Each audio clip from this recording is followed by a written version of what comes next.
वायु दत्तात्रेय का चौथा गुरु है। वायु से क्या सीखा जा सकता है? नंबर 1, वायु सदैव चलता रहता है। हर पदार्थ को स्पर्श करता है। पेड़ को स्पर्श करता है, आम को स्पर्श करता है, सेब को स्पर्श करता है, पर किसी से आसक्त नहीं होता, जुड़ नहीं जाता, अटैच नहीं होता। और वायु 2 प्रकार की हैं, एक बाह्य वायु, एक अंतः वायु। तो बाह्य वायु से तो भगवान दत्तात्रेय ने अनासक्ति सीख ली। अनासक्ति, डिटैचमेंट। अब हम अंतःकरण की वायु को सोचें। अंतः में जो वायु है वो आहार प्राप्त करके संतुष्ट हो जाता है, भोग की कामना नहीं रखता।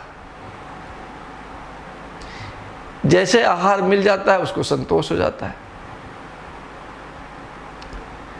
इसी प्रकार से सभी को स्पर्श करते हुए भी, आप आइए बोलिए, बात करते हैं, ठीक है, पर मुझमें या आप में हम एक दूसरे की आसक्ति नहीं हो जानी चाहिए। आसक्ति होगी तो स्नेह होगा, स्नेह होगा तो प्रेम होगा, और फिर तो हम दूसरों आसक्त हो जाएंगे, फिर सब कुछ चालू हो जाएगा। तो वायु जो है वो हर चीज को स्पर्श करती हुई, हर मनुष्य को स्पर्श करती हुई, हर पशु पक्षियों को स्पर्श करती हुई निकल जाती है,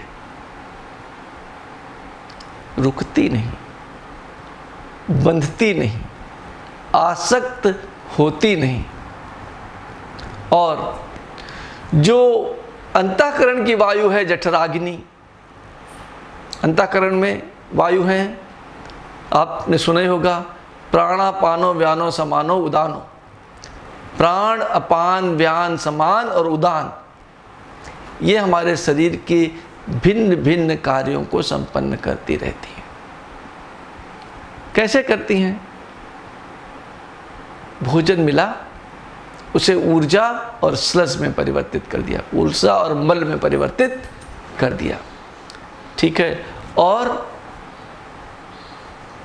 भोजन मात्र से, आहार मात्र से ये वायु संतुष्ट हो जाती है।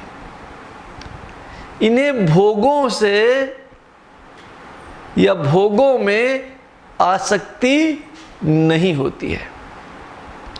इसलिए भगवान दत्तात्रेय ने अनासक्ति का गुण,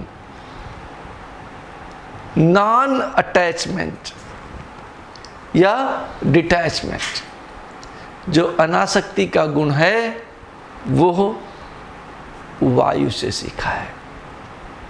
और जहां से सीख लें वही हमारा गुरु। स्कूल के टीचर को भी तो हम गुरु ही कहते थे। क्यों? क्योंकि वो हमें सिखाते थे।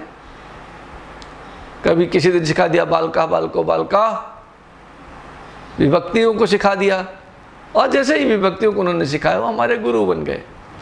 जिस व्यक्ति से, जिस क्षण से, जिस सजीव या निर्जीव से, जिस पशु पक्षी से, जिस मृग से, जिस फसल से हम कुछ सीख सकें, वो हमारा तीसरा गुरु है। तीसरा कैसे? पहला माता, दूसरा पिता, तीसरा है सराउंडिंग, हमारा वातावरण। वातावरण रूपी गुरु जो है वो संसार में फैले हुए समस्त पदार्थों से, समस्त वस्तुओं से, समस्त मनुष्यों से, समस्त पशु पक्षियों से हम सीख सकते हैं। और जिस किसी से हम कुछ सीखते हैं उसके प्रति हमें सदैव आदर होना चाहिए। ग्रेटिट्यूड कहते हैं, हमें ग्रेटिट्यूड होना चाहिए, हमें आदर होना चाहिए। और इसीलिए भगवान दत्तात्रेय वायु को आदर की दृष्टि से देखते हैं। हम सभी भी वायु को आदर की दृष्टि से देखें, क्योंकि वायु हमें अनासक्ति सिखाता है और इसलिए हम वायुदेव को गुरु मानकर प्रणाम करते हैं। धन्यवाद, आभार।